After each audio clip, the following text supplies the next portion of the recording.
To the members of the Paris 2024 Olympic Organising Committee.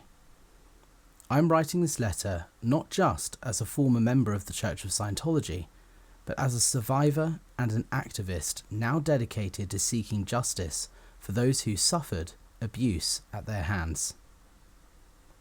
It has been widely reported recently that Tom Cruise, Scientology's most famous advocate, is expected to play a prominent role in the closing ceremony of the Paris 2024 Olympic Games at the Stade de France this Sunday, where he will receive the Olympic flag on behalf of Los Angeles, the next Olympic host city. Let me be clear.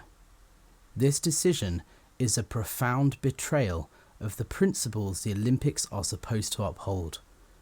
It is a direct affront to every person who has suffered as a result of Scientology's harmful and coercive practices, harassment tactics, and toxic regime. By featuring Tom Cruise, a man who has openly and aggressively defended Scientology, and who is also disconnected from his own daughter as a result of church policy, you are legitimizing an organization that has been widely condemned for its human rights abuses, including allegations of human and child trafficking currently being tried in the courts in the US. The International Olympic Committee has a history of taking principled stands against discrimination and human rights violations, and its reputation for doing so is what makes this even more disappointing. In 1964, the IOC made the bold decision to ban South Africa from the Tokyo Olympics due to its refusal to comply with the Olympic Charter's anti-discrimination principles under apartheid. This decision sent a powerful statement that the Olympic movement would not tolerate racism or discrimination. The IOC has further committed to upholding human rights and equality through initiatives like Agenda 2020, which emphasizes the need for sustainability, transparency, and respect for human rights. Yet, by placing Tom Cruise at the heart of the Paris 2024 closing ceremony, you are disregarding these commitments and handing Scientology, a group that is considered to be a dangerous cult by the French government, an endorsement on the world's biggest stage. Miviludes, the French governmental agency tasked with combating cults, has repeatedly warned against Scientology, describing it as a totalitarian structure that exerts a destructive influence on its members. On the 2nd of August, after Scientologists were seen distributing leaflets outside major Paris Olympic venues, it issued a statement warning Scientology practices present risks of psychological destabilization, exorbitant financial expectations, and people being split from their families and friends associated with Scientology. This is an organisation that has a track record of illegal activity tried in the French courts, with the Paris Correctional Court in 2009 exposing how Scientology deceives and exploits vulnerable individuals and extorts them for financial gain.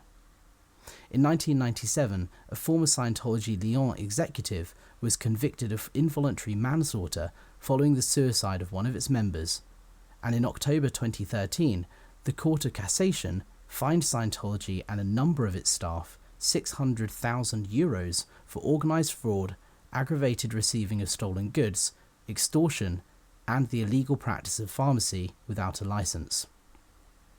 In addition to this, Scientology's deeply entrenched anti-LGBTQ+ rhetoric is in direct violation of the IOC's commitment to equality.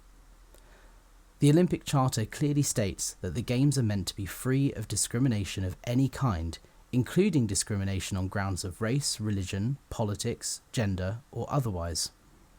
Scientology's teachings and practices are in stark contrast to these values, promoting harmful ideologies that have caused untold suffering to LGBTQ+ individuals within and outside the organisation. For those of us who have escaped Scientology's grip, the pain does not simply disappear when we leave. Many of us continue to struggle with deep psychological scars and endure continued harassment for speaking out publicly as a result of its fair game policy, which seeks to intimidate former members into silence. Seeing the Olympics, which is supposed to be a beacon of human rights and equality, endorse a figure so closely tied to our abusers is a devastating blow. It tells us that our suffering is irrelevant, that the world would rather turn a blind eye than confront the uncomfortable truth about the harm we have endured. This decision is more than disgusting. It is dangerous. By platforming one of Scientology's most prominent public figures, it is offering legitimacy to a harmful organisation that continues to abuse its members in every city in which it operates. The Olympics should stand as a symbol of hope and unity, not as a platform for enabling abuse. I urge you, as the organisers, to reconsider your decision to feature Tom Cruise in the Paris 2024 closing ceremony. The integrity of the Olympic movement and the mental well-being of those who have suffered as a result of Scientology depend on it. Please, do not let the 2024 Paris Olympics be remembered as the games that endorsed abuse.